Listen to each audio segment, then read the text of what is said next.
Hello, welcome to step 2 out of 7 total steps for tracking production from the field using Edge on site. Step 1 effectively covered how to load the project, and step 2 will cover how to load pages. So, we've completed step 1 and we see our project is loaded here. So let's talk about loading pages, what it means, and how it's done.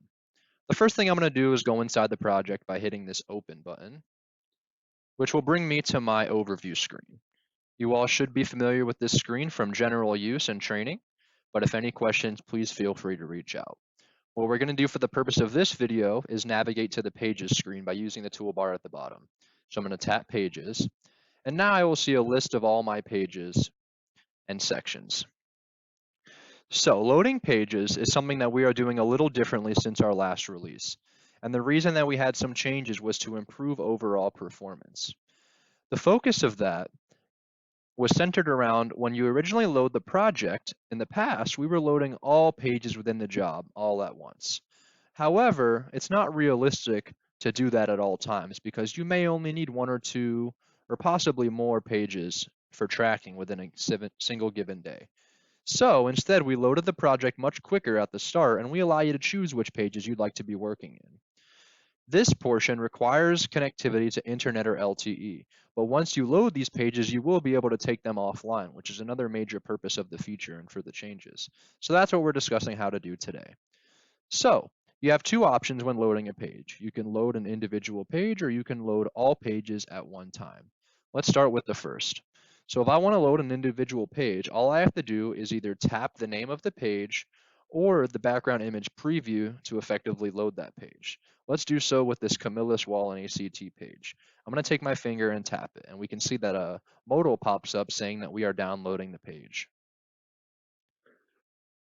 And so once this is finished loading, this is the screen that I will see.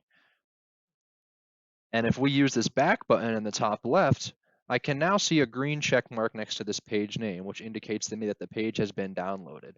So now I can disconnect from Wi-Fi and disconnect from LTE, and I would be able to go inside this page and do my trackings. Similar as to how you can take the Edge estimator on an airplane with a scenario checked out and make changes. And then once you are connected back to internet, you can check the bid back in and push the changes to the cloud, or in this case, upload your production. So that is one option. You can do that for as many pages as you require necessary for that day of tracking. Or in a project like this, you can use this offline mode to effectively download all pages at one time. So keep in mind, if you have a page with a project with about 25 or 30 pages, when you hit this offline mode button, it may take a good deal of time to download all those pages.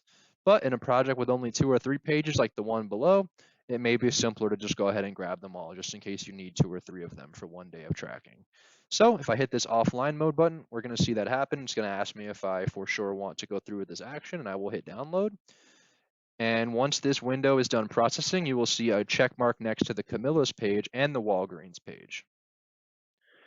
And so there we go. Now we have both pages effectively loaded and able to be used offline. So that is how downloading pages works. I hope you guys find it simple enough, and please stay tuned for step 3 coming soon. Thank you.